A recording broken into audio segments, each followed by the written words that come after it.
Sambutlah salam kasih dalam persekutuan dengan Tuhan kita Yesus Kristus. Shalom. Ya, satu salam yang tak kalah penting pada konteks masa kini yaitu salam sehat untuk kita sekalian. Puji nama Tuhan, tentunya kita bersyukur pada saat ini Tuhan masih memperkenankan kita untuk bertemu, untuk ada bersama-sama dalam persekutuan ibadah Minggu 6 Maret tahun 2022 di sore hari ini. Bapak, Ibu, Saudara-saudari yang dikasihi oleh Tuhan kita Yesus Kristus, mengawali perenungan firman Tuhan di saat ini, saya mau menghantar kita semua untuk ada pada satu titik berangkat yang sama, ada pada satu garis pemahaman yang sama, bahwa setiap manusia pasti sudah pernah mengalami yang namanya masalah. Benar? Ya, jika demikian, maka kita dapat menyepakati dan bisa melangkah untuk melihat lebih jauh lagi terkait pertanyaan-pertanyaan refleksi, gumul-gumul yang dapat menjawab pertanyaan seperti yang pertama, apa sih masalah kehidupan itu? Yang kedua, mengapa masalah itu bisa hadir dan teralami dalam kehidupan kita? Yang ketiga, bagaimana cara kita untuk merespon setiap masalah kehidupan? Dan yang terakhir, apa akibat atau implikasi yang dapat kita terima ketika kita sudah menyelesaikan setiap masalah dalam hidup kita? Jemaat yang dikasihi Tuhan, ada satu ilustrasi kehidupan yang berjudul Never Give Up atau Jangan Pernah Menyerah, yang mengisahkan tentang seorang pemuda lulusan S1 bernama Tom. Ya, jadi kita bisa panggil namanya pemuda ini Tom. Tom ini dia sedang bergumul mencari pekerjaan di berbagai tempat, di berbagai perusahaan. Jadi universitasnya yang lama tempat dia lulus memang tidak menjamin setiap lulusannya itu langsung mendapatkan lapangan pekerjaan. Jadi setiap lulusan memang harus mencari pekerjaannya masing-masing. Nah, satu titik dia menyadari bahwa teman-temannya itu sudah banyak yang berhasil, sudah banyak yang mendapatkan pekerjaan, tetapi dia masih berjuang, dia masih bergumul untuk mencari pekerjaan. Tom berkali-kali memasukkan persyaratan, memasukkan lamaran pekerjaan di berbagai tempat, di berbagai perusahaan yang sedang membuka lowongan. Nah, satu waktu beberapa perusahaan tempat Tom melamar itu menghubungi atau memberikan umpan balik kepada Tom untuk ada pada tahap selanjutnya, yaitu wawancara secara langsung. Nah, ketika Tom sudah mengikuti proses wawancara tersebut, dia mendapati bahwa setelah itu tidak ada perkembangan.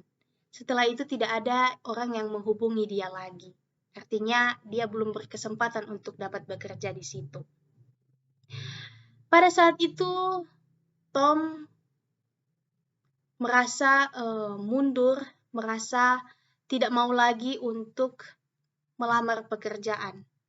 Bahkan ia menolak setiap panggilan dari beberapa perusahaan yang memanggilnya untuk wawancara. Hal ini dia lakukan karena dia beranggapan bahwa ya ujung-ujungnya nanti tidak lolos, tidak akan bekerja di situ. Jadi ujung-ujungnya pasti juga akan gagal begitu. Ketika dia mendapati dirinya seperti itu, akhirnya ia memutuskan untuk menjadi seorang cleaning service di tempat kampusnya yang lama. Nah, Bapak, Ibu, Saudara-saudari yang dikasihi Tuhan, Sungguh sayang apa yang dilakukan oleh Tom dalam ilustrasi yang tadi. Jadi ketika ia diperhadapkan dengan satu tantangan hidup, ia tidak berani untuk mengambil resiko dan sebaliknya, ia malah pesimis ya dengan apa yang ada di depan matanya. Sehingga ia tidak melangkah maju, padahal ada peluang yang menantinya. Terkadang kita sebagai manusia juga sama seperti Tom. Ketika hidup menghadirkan satu tantangan, kita sering pesimis, kita sering takut, kita sering khawatir untuk meneruskan kehidupan kita. Padahal banyak sekali pelajaran-pelajaran hidup, hal-hal baru, bahkan rencana Tuhan yang indah di masa depan yang sebenarnya kita tidak tahu akan terjadi dalam kehidupan kita. Untuk itu firman Tuhan di saat ini mau menyapa kita, mau mengajar kita bahwa hidup harus berlanjut. Sebagaimana tema mingguan di sore hari ini. Jemaat yang diberkati oleh Tuhan, tidak terasa ya, kita sudah masuk di minggu pertama Prapaskah, yang mana kita ada pada masa-masa untuk menghayati kembali kehidupan Yesus di dunia sampai pada 5 minggu ke depan. Yang di dalamnya juga kita merayakan kemenangan karena kita masih bisa bertahan sampai saat ini di tengah bayang-bayang maut akibat pandemi COVID-19 yang sekiranya sudah berjalan kurang lebih 2 tahun belakangan ini. Nah, tentunya aneka pergulatan hidup telah kita lalui bersama. Namun sekali lagi, dengan kuat, Tuhan mau berpesan kepada kita bahwa hidup harus berlanjut. Bapak Ibu yang kekasih di dalam Tuhan, di awal saya sudah menyampaikan beberapa pertanyaan untuk dapat kita jawab bersama. Pertama, apa itu masalah atau persoalan hidup?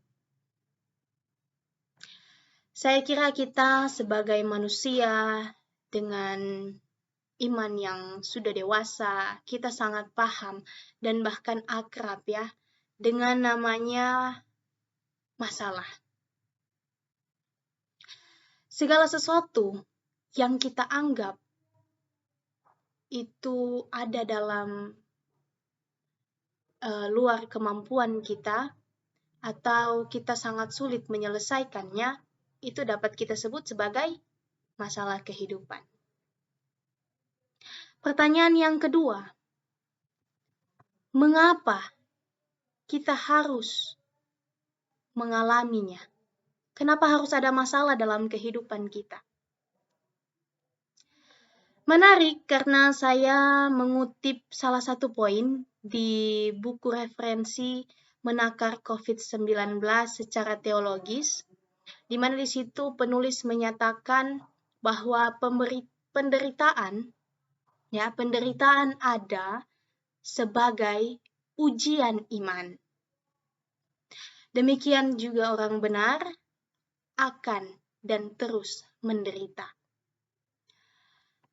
Hal serupa juga pernah teralami oleh bangsa Israel yang mana dalam perjanjian lama kita selalu disuguhkan dengan teks-teks yang menyebut bahwa bangsa Israel adalah bangsa pilihan.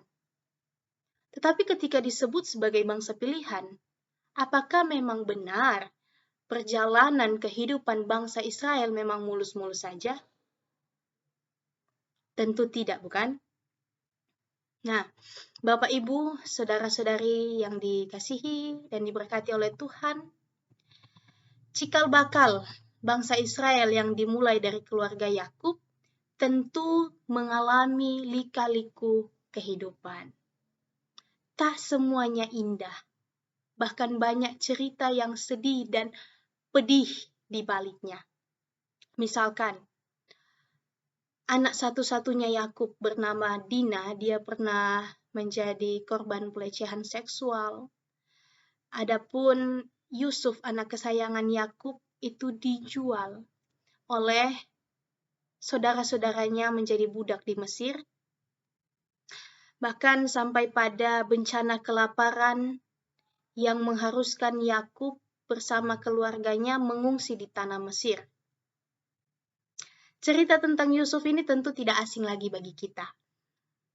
Sempat ada kemakmuran melimpahi mereka pada saat itu karena Yusuf menjadi orang sukses dan pejabat tinggi di Mesir dan bersedia mengampuni saudara-saudaranya yang sudah pernah menjualnya menjadi budak di Mesir.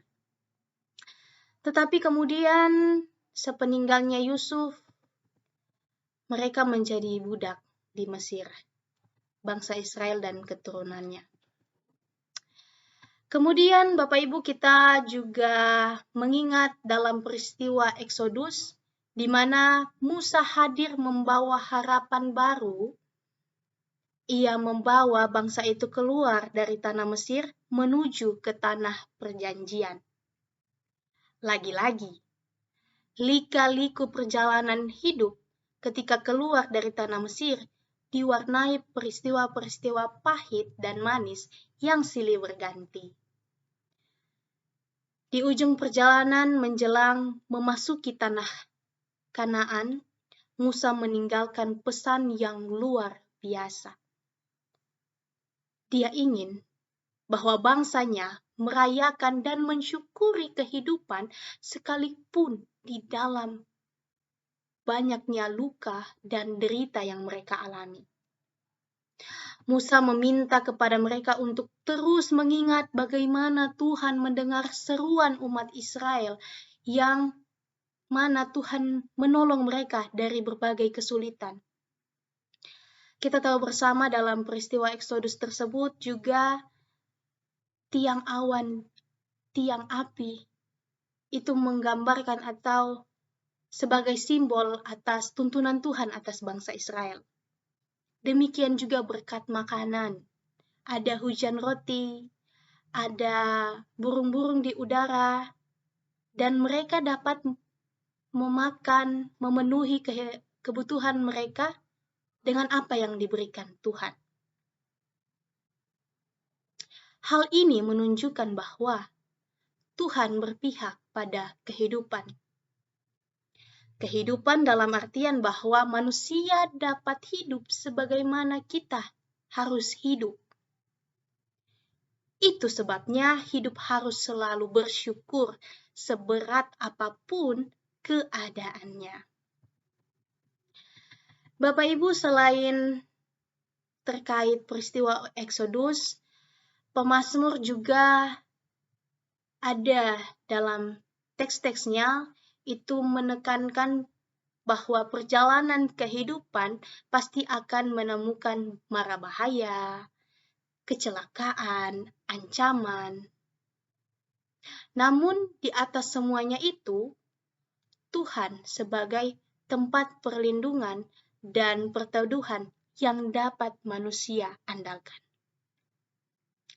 Pemazmur mengajak kita untuk tetap bersyukur akan apa yang terjadi dan melihatnya sebagai bentuk pemeliharaan dan perlindungan Tuhan.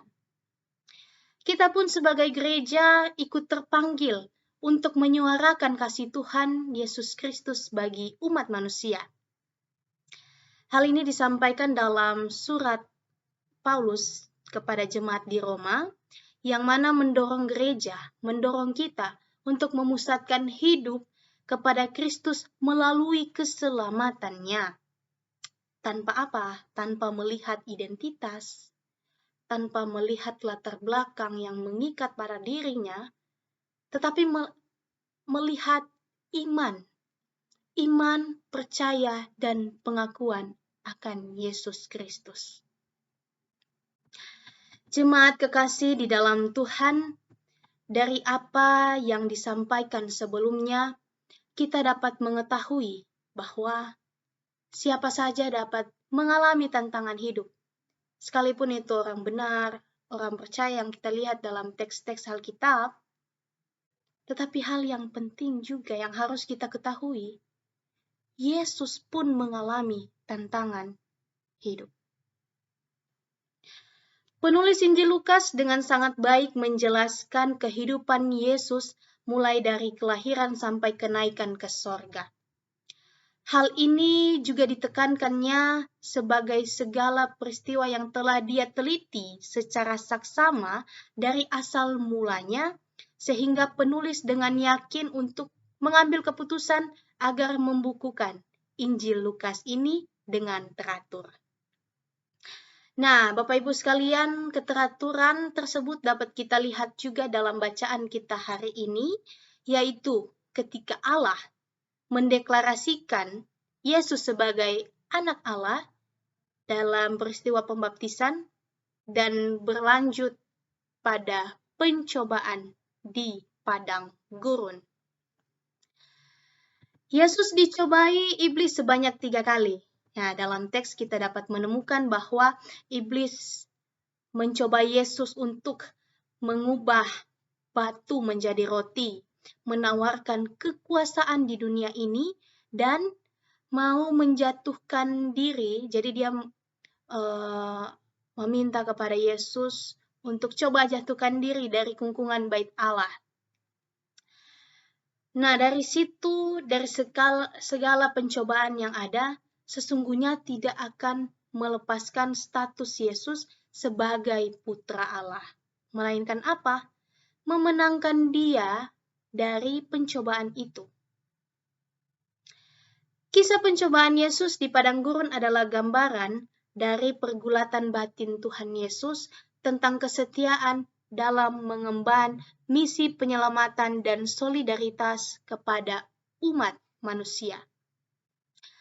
Kita pun harus bersyukur sebenarnya ya, karena kita lihat Allah dengan rela menjadi manusia untuk sama dengan kita dan turut merasakan apa yang kita rasakan.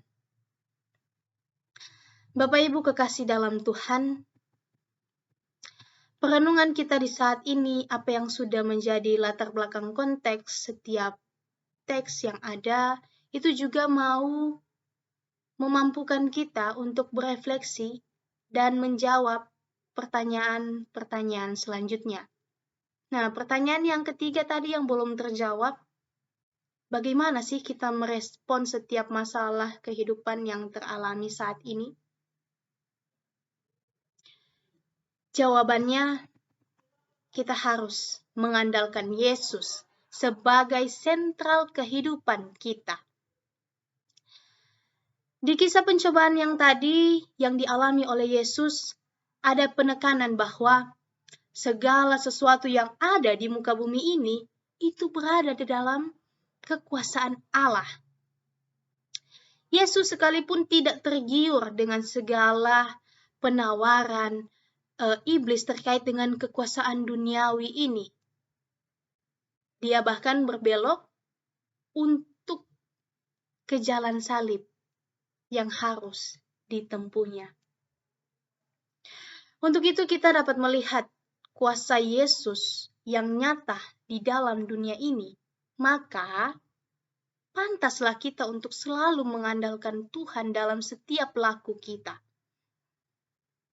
Bahkan ketika Yesus mau menerima jalan salibnya sendiri, demikian juga kita harus menanggung, harus menapaki jalan salib kita masing-masing. Selanjutnya ketika sudah mengandalkan Yesus sebagai sentral kehidupan, maka kita beralih pada pertanyaan selanjutnya. Apa implikasi atau akibat yang dapat muncul ketika kita dapat menyelesaikan masalah tersebut, dapat menghadapi masalah yang ada? Tentu yang akan kita rasakan adalah rancangan damai sejahtera. Itu akan diperoleh oleh kita masing-masing. Apabila kita mampu menangani segala tantangan yang ada, kita dapat menghalaukan segala kekhawatiran, kecemasan, rasa takut yang senantiasa terngiang-ngiang dalam jiwa maupun fisik kita, sehingga ketenangan batin dapat tercapai bersama.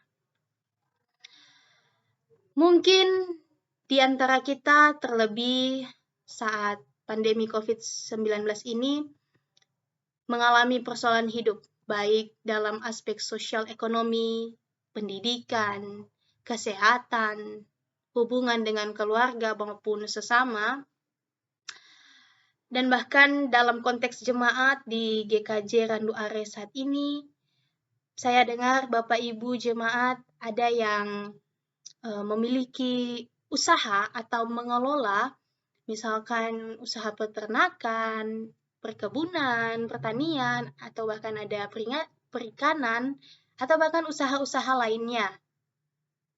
Nah, mungkin ketika dampak pandemi COVID-19 ini itu menerpa kehidupan jemaat, ada yang mengalami penurunan penghasilan atau bahkan kegagalan dalam bisnis.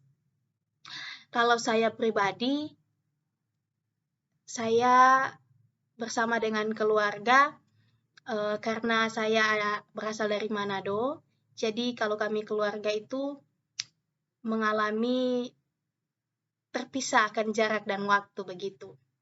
Jadi saya ada di Salatiga, kakak saya ada melaut, dia praktek juga, mama saya ada di kantor di Makassar dan papa saya ada di Manado, sehingga kami terpisah satu dengan yang lain. Jadi hubungan keluarga itu kadangkala tidak ada komunikasi atau tersendatnya ya komunikasi dan lain sebagainya. Tapi yang ingin saya katakan bahwa kehidupan harus berlanjut, apapun itu.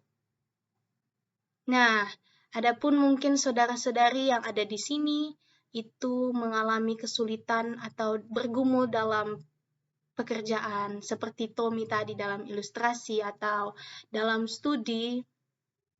Begitu pula dengan saudara-saudari kita yang terpapar COVID-19, tentu mengalami depresi, bisa jadi stres dan lain sebagainya. Namun percayalah bahwa Tuhan senantiasa menolong dan melingkupi sesuai dengan waktunya Tuhan. Jadi tantangan hidup seperti apapun yang kita alami pasti akan ditolong oleh Tuhan.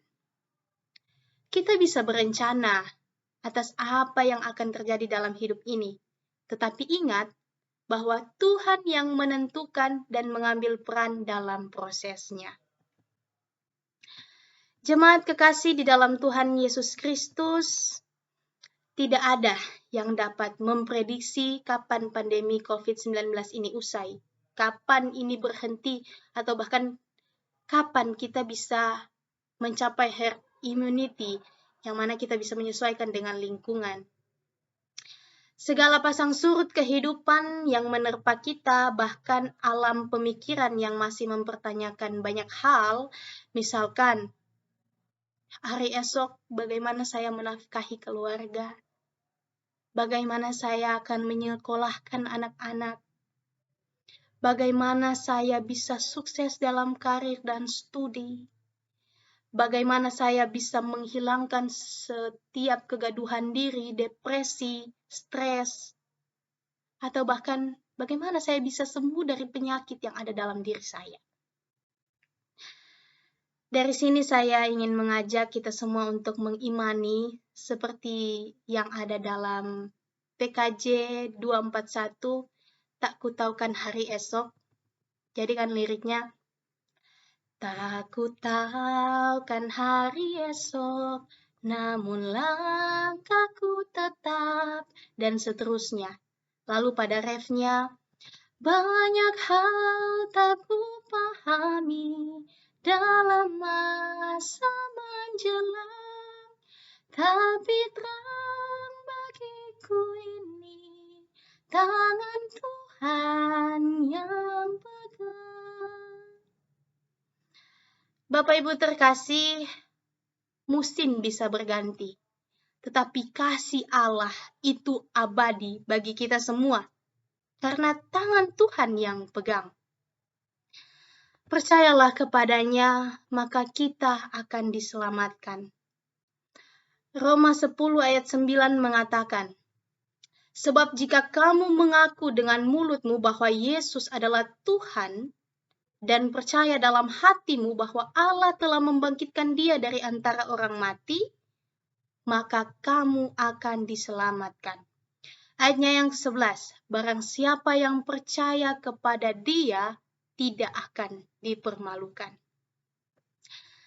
Di Minggu Prapaskah yang pertama ini, kita harus berefleksi dan mensyukuri karya Tuhan dalam kehidupan kita. Di tengah situasi pandemi yang mencekam, selain tantangan hidup pribadi lepas pribadi, kita juga disuguhi oleh berita-berita di media yang cukup mempengaruhi kehidupan kita. Misalkan tentang penistaan agama, terorisme, peperangan, radikalisme, kerusakan lingkungan, kriminalitas, korupsi, kesenjangan sosial, bahkan banyak lagi berita-berita yang tersebar di luar sana. Itu fakta kehidupan yang harus kita hadapi. Namun satu yang pasti, apapun yang melanda hidup ini, hidup harus berlanjut. Kita harus terus bergerak ke depan. Jangan kalah dengan situasi. Dan mintalah hikmat kepada Tuhan agar pemulihan hidup dapat kita rasakan. Kita bisa bijak untuk melihat dan menanggapi setiap tantangan kehidupan kita. Selamat merayakan Minggu Prapaskah yang pertama.